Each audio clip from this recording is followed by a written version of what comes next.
श्रोत्यांनो, आपलं सर्वांचं भगवान राईतकर सर या युट्यूब चॅनलवर सहर्ष स्वागत आहे. आपलं चॅनल हे संगीत, साहित्य, स्पर्धा परीक्षा, स्पिरिच्युअल स्पीचेस आणि इंटरव्ह्यू साठी फेमस आहे. आज आपण संगीत विषयाच्या संदर्भातला व्हिडिओ तयार करतोय. तो व्हिडिओ खास करून प्रवेशिका पूर्ण गायन आणि वादन या विषयाच्या संदर्भातली जी लेखी परीक्षा आहे त्या लेखी परीक्षेच्या संदर्भात आपण चर्चा करतोय. मित्रांनो, प्रवेशिका पूर्ण या परीक्षेचा आपण जेव्हा विचार करू त्यावेळेला विभाग 1 जो असतो किंवा विभाग अ जो आहे त्यामध्ये आपल्याला बहुपर्यायी प्रश्न विचारले जातात. म्हणजे प्रश्न दिलेला असतो आणि प्रश्नाच्या खाली 4 पर्याय आपल्याला दिलेले असतात. त्या 4 पर्यायापैकी योग्य पर्याय आपल्याला निवडायचा आहे. आपण या ठिकाणी काही उदाहरणं घेतोय, परंतु हे उदाहरणं घेत असताना या ठिकाणी आपण पर्याय लिहिला नाही, डायरेक्ट त्याचं उत्तर आपण या ठिकाणी लिहिलं. आपण उत्तराकडे फोकस करतोय. पर्याय 4 असतात हे लक्षात ठेवा आणि 4 पैकी योग्य पर्याय तुम्हाला निवडायचा आहे. आज आपण जे प्रश्न या ठिकाणी घेतोय ते सर्व प्रश्न अत्यंत महत्त्वाचे प्रश्न मला वाटतात, कारण हे प्रश्न परीक्षेच्या दृष्टीनं अनेक वेळा विचारलेले प्रश्न आहेत. त्यामुळे या प्रश्नाकडे आपण खास फोकस करतोय. तर चला आपण आता प्रत्यक्ष प्रश्न आणि त्याचं उत्तर जे ते उत्तर समजून घ्यायला प्रयत्न करू.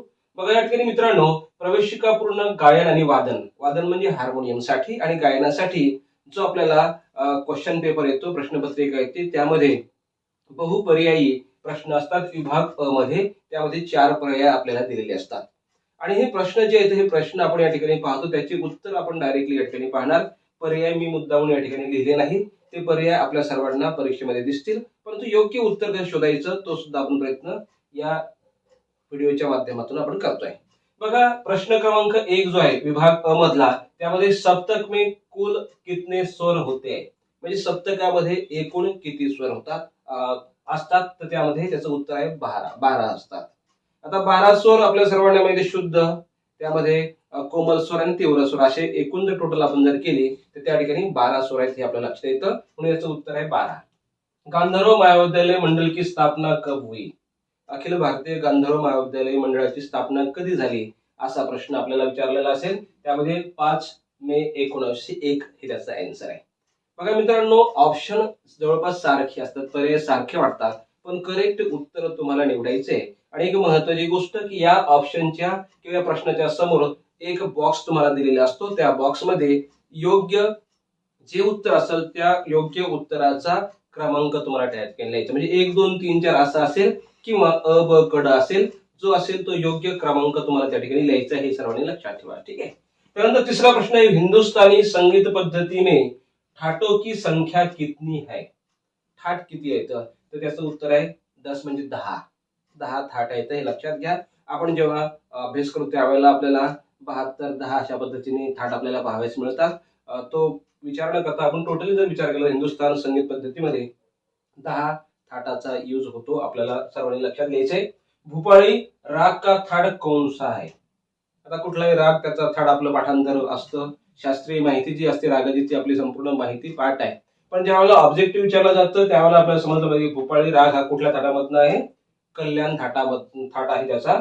ओडव जाती राग में कितने स्वर होते, ओडव जाती, ओडव, षाडव, संपूर्ण हे शब्द आपण शास्त्रीय माहिती वाचताना लक्षात घेतलेली आहे. आता या ओडव हा जो शब्द आहे, या ओडव जातीच्या रागामध्ये किती स्वर येतात असं विचारलं तर किती येतात, 5 स्वर येतात, हे सर्वांनी लक्षात ठेवायचे. समोर बघा प्रश्न क्रमांक 6 आहे, बिहाग राग का वादी स्वर क्या है, आपल्या सर्वांना माहिती आहे वादी स्वर म्हणजे काय, संवादी स्वर म्हणजे काय आपल्या सर्वांना माहिती आहे. वादी म्हणजे त्या रागामधला मुख्य स्वर जो आहे त्याला वादी स्वर आपण म्हणतो. बिहाग रागामधला वादी स्वर जो आहे तो आहे गंधार, म्हणजे ग हा स्वर जो आहे वादी स्वर आहे मित्रांनो. प्रश्न क्रमांक 7 जर आपण बघितला तर त्यामध्ये भैरव राग में कितने स्वर विकृत है, आता या ठिकाणी विकृत हा शब्द आपल्याला आलेला आहे, तर विकृत स्वर म्हणजे काय हे आपल्याला समजून घेणं महत्वाचं आहे. शुद्ध स्वर आणि शुद्ध स्वराशिवाय जे स्वर येतात त्याला आपण विकृत स्वर म्हणायला हरकत नाही. या ठिकाणी भैरव रागामध्ये 2 विकृत स्वर आहेत, हे सर्वांनी लक्षात ठेवायचं.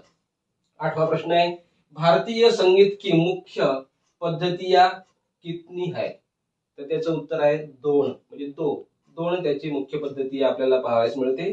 प्रश्न क्रमांक 9 आहे, राग के मुख्य स्वर को क्या कहते हैं, काय म्हणतात मुख्य स्वराला, वादी स्वर. मी आता सांगितलं तुम्हाला की रागामधला जो मुख्य स्वर असतो त्याला वादी स्वर म्हणायचं.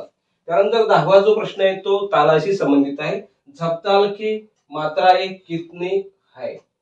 म्हणजे झपता हा ताल जो किती मात्रेचा ताल आहे. आपल्या सर्वांना माहिती आहे 10 मात्रेचा ताल कोणता आहे, झपताल आहे. 16 मात्रेचा ताल कोणता आहे, त्रिताल आहे. 12 मात्रेचा ताल कोणता आहे, एक ताल आहे. आपल्या सर्वांना माहिती आहे दादरा किती मात्रेचा आहे, 6 मात्रेचा आहे. हे सर्व आपल्याला माहिती आहे. या ठिकाणी झपतालचं विचारलं, मात्रा किती आहेत, 10 आहेत. 11वा प्रश्न असा आहे, राग में जो स्वर नहीं लिए जाते उन्हें क्या कहते हैं. म्हणजे रागामध्ये ज्या स्वरांचा उपयोग केला जात नाही किंवा जे स्वर रागामध्ये घेतल्या जात नाही त्या स्वरांना काय म्हणायचं. त्याचं उत्तर आहे वर्ज्य स्वर. म्हणजे ज्या स्वराचा रागामध्ये उपयोग केला जात नाही किंवा घेतला जात नाही त्याला म्हणायचं वर्ज्य स्वर. आता याच्या समोरचे जे काही प्रश्न आहेत ते प्रश्न सुद्धा आपण पाहणार आहोत.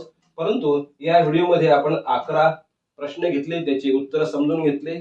सर्वांनी लक्षात ठेवा की बहुपर्यायी प्रश्नामध्ये अशा प्रकारचे प्रश्न तुम्हाला विचारतायत.